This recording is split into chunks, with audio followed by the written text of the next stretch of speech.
Mr. Britt Reed, please. This is Pat Allen at the office. Well, when do you expect him? This is important. Then can you try to reach him and have him call me back on the nightline? I need his okay on something.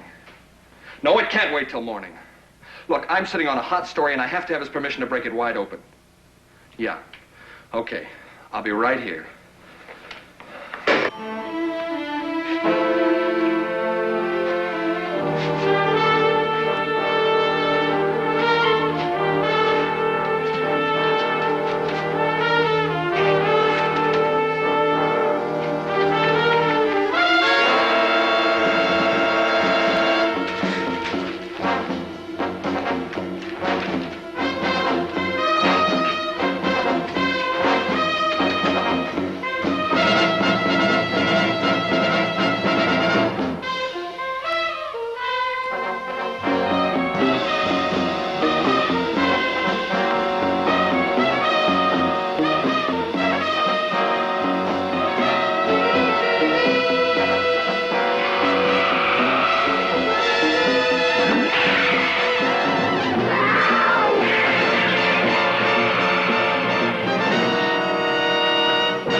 Another challenge for the Green Hornet, his aide Cato, and their rolling arsenal, the Black Beauty.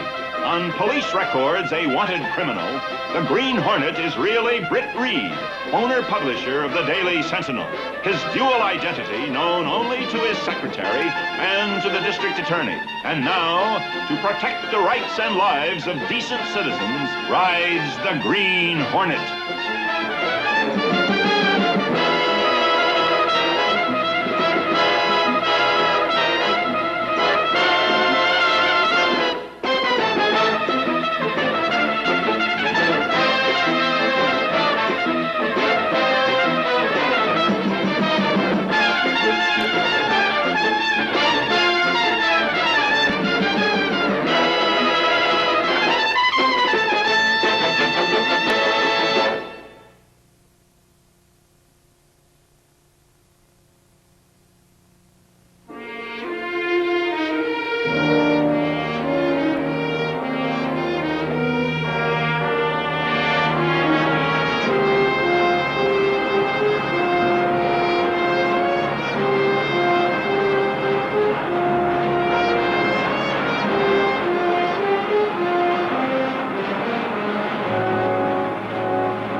Assured the mayor's special committee that he would vote against any increase in taxes this year. And here's an additional note on the bizarre death of Daily Sentinel reporter Pat Allen. The only witness, maintenance worker Mrs. Martha Crown, hospitalized by shock, has shed no further light on the matter. District Attorney Scanlon and the police have theorized that the leopard, which escaped from the zoo only blocks from the Sentinel building, was panicked by traffic and sought shelter in the building. Meanwhile, on the national scene today,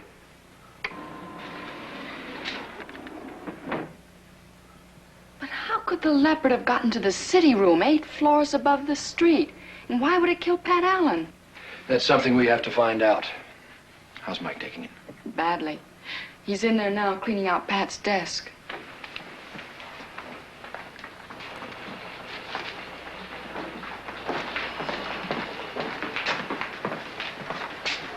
What's that?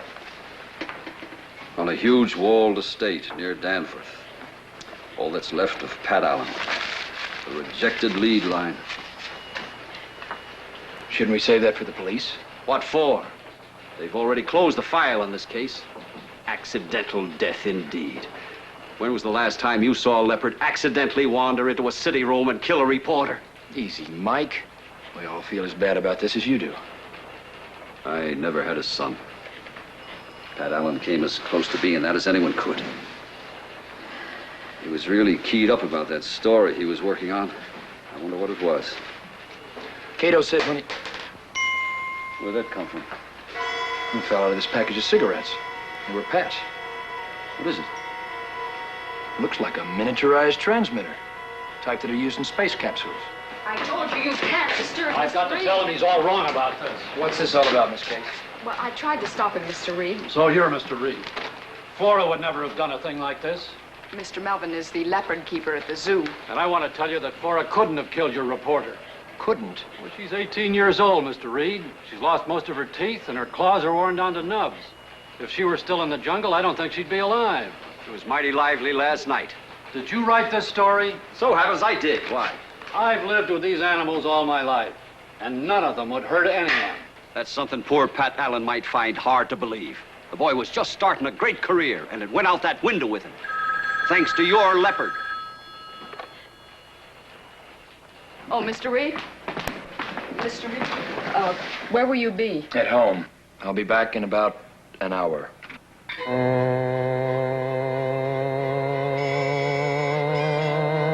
I think you got a pretty tight case, Captain. I'll send one of my deputies over in the morning. Yes, I'll be waiting for your letter. Thank you. Oh, Mr. Scanlon. Yes. Here's the gemologist report. Thank you. Yeah, that's interesting. That's very interesting. I'll be gone for about an hour or so. Right.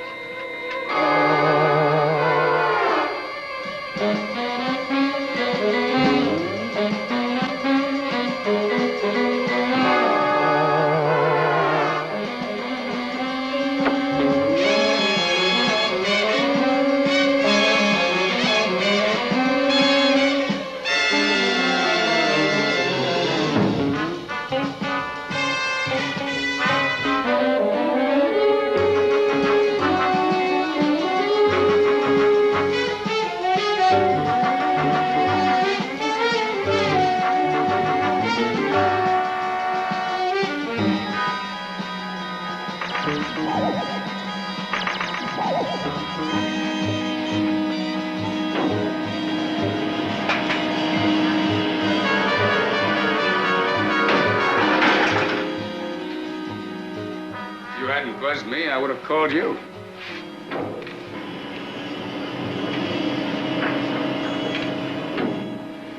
There's one piece of evidence that I withheld from the press. There was a good-sized diamond found on your reporter's desk. Diamond? Here's the gemologist's report on it. The stone is genuine, all right. It's worth between $10,000 and $15,000. That fits in. With what? This. A miniaturized transmitter. I don't get it. You will.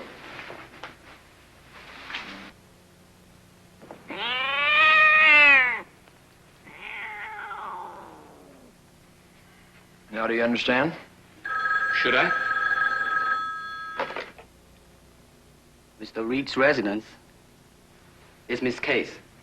Thanks, Cato. Yes, Miss Case? According to the Humane Society, there are 9 leopards in the area, and all accounted for last night. Thanks. Something else. 3 years ago, we did a feature on a gemologist, Frank Miller. Dig out a copy and get it right to me? Fine. Miller? That's the name on this report. He was working on a process to manufacture the perfect diamond. The stone Pat had might be one of his. But why? Well, supposing Pat Allen stumbled onto something much bigger than he expected. To cover, someone using this, tuned to send out an ultra-high frequency tone, and a leopard trained to respond to that tone and kill the nearest human to it. That someone programmed Pat Allen to die. Can you prove it? No. But the Green Hornet will.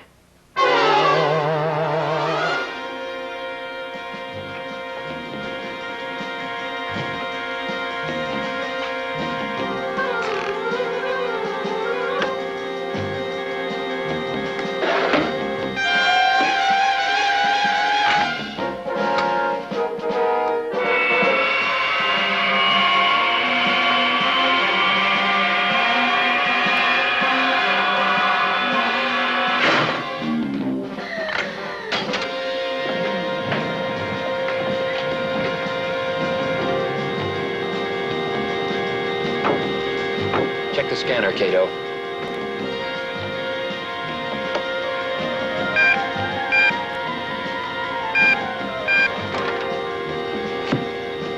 Check. Stick to the back streets, Cato.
who I am?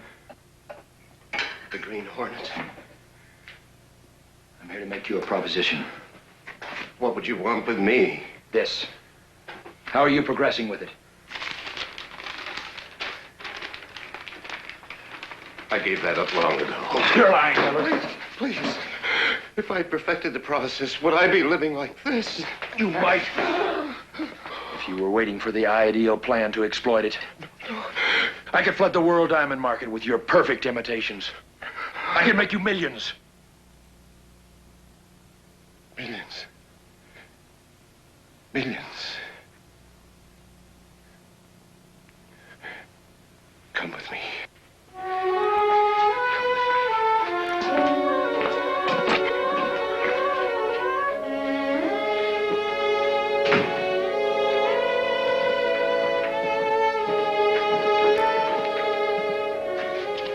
This is the oven.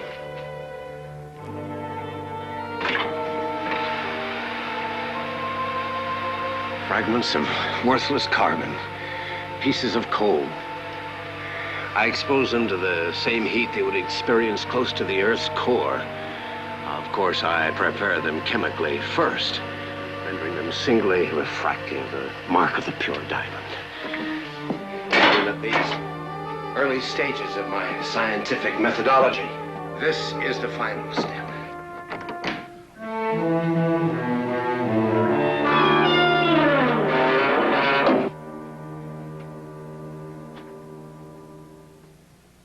Come closer.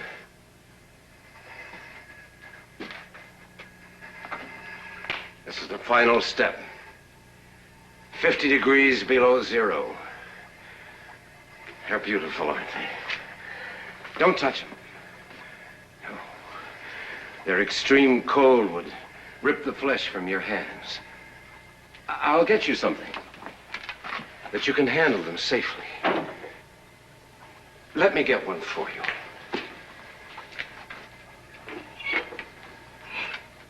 There. Isn't it beautiful? Examine it. Look at it. Have a good look at it. Examine it closely.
Let's go.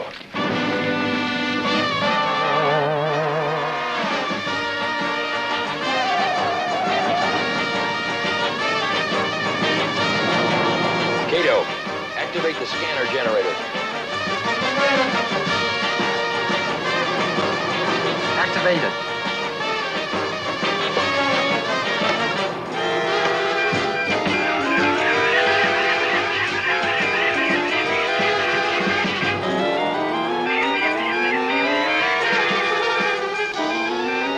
Scanner aloft.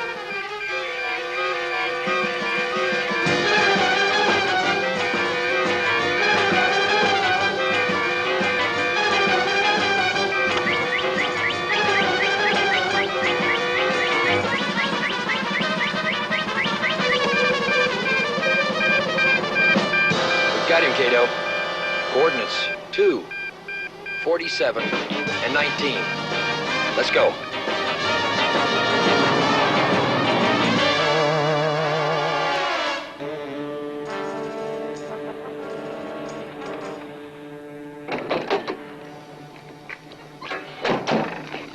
I've been here before as Britt Reed.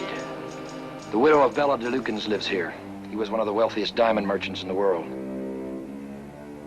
Do it this way. This is my district right here. I disagree. Nobody else is going to interfere. Gentlemen, please let's come to order. May I begin this meeting by expressing my regrets to Professor Miller. I know it was a trying experience, but we hope well worth it. And now for the business at hand. First, let me read you a note from Jeremy Clark, our Far Eastern representative. Just a short note to acknowledge your inquiry of June 2nd. I will forward all requested information in the month. What was that? Only a pet, gentlemen. And also my burglar alarm.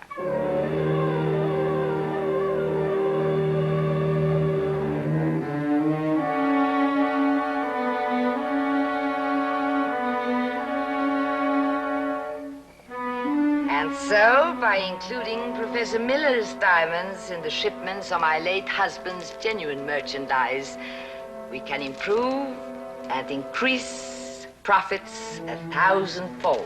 Then there'll be enough for all of us.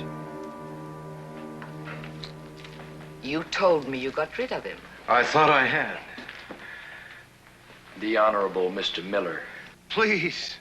I was frightened. No need to be. Now that we're partners. I don't know of any such arrangement. 5 years ago, I accepted the responsibility to manage my late dear husband's business. It does very well, and it's quite legitimate. Naturally. But you cut me in, or I cut you out. And I want half. And how do you propose to do that? By informing the International Diamond Merchants Association of your operation. You know my terms. Take them or leave them.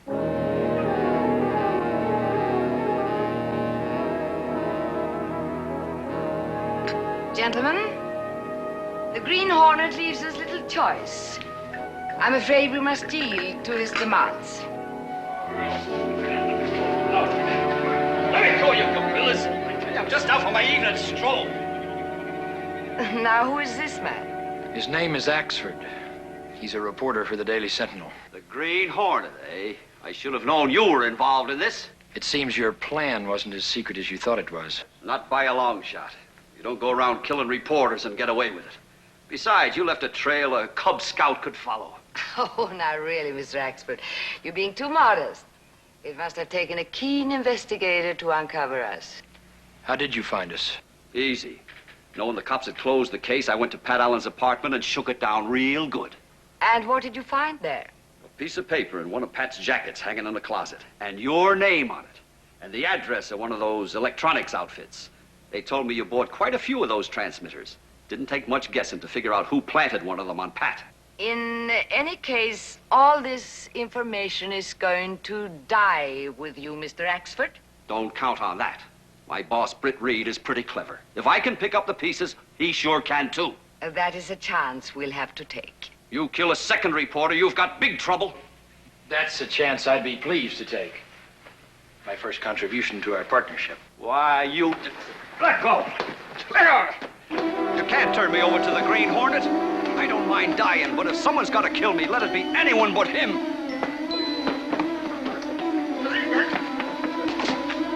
We'll take him.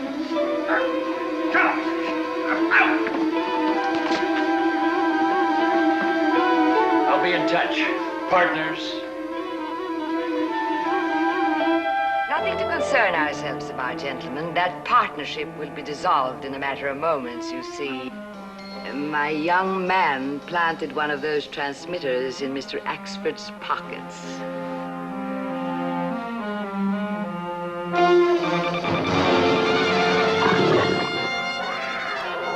We've released the leopard. Double cross. Now, isn't that beautiful, Wyatt? We better make our stand here. That cat can outrun us.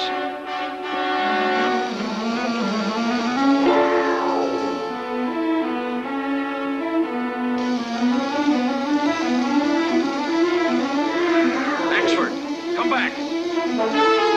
Axford.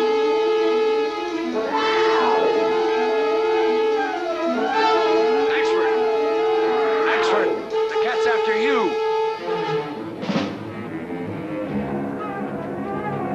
Axford.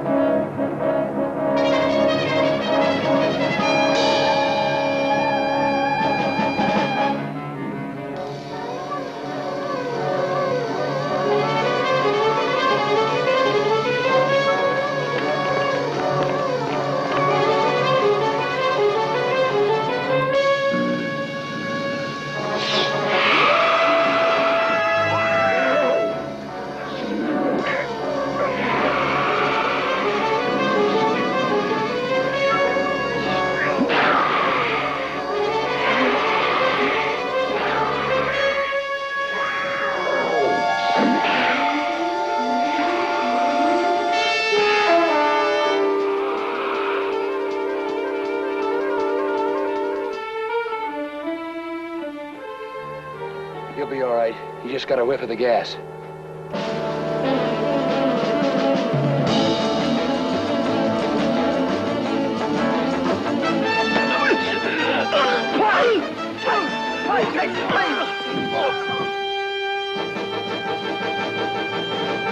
Let's get back to the house.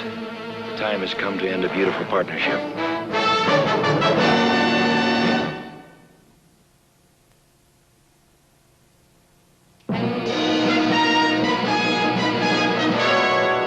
You're a 14-carat hero, Mike. We're all very proud of you. Well, thanks. But that blasted Green Hornet. First, he knocks me out with the green gas, even though it saves my life. Then, he leaves that gang tied up for me like a gift package. Makes me wonder if he's as bad as I think he is. Pretty confusing, isn't it? I'll say it is. Next thing you know, he'll be helping old ladies cross the street.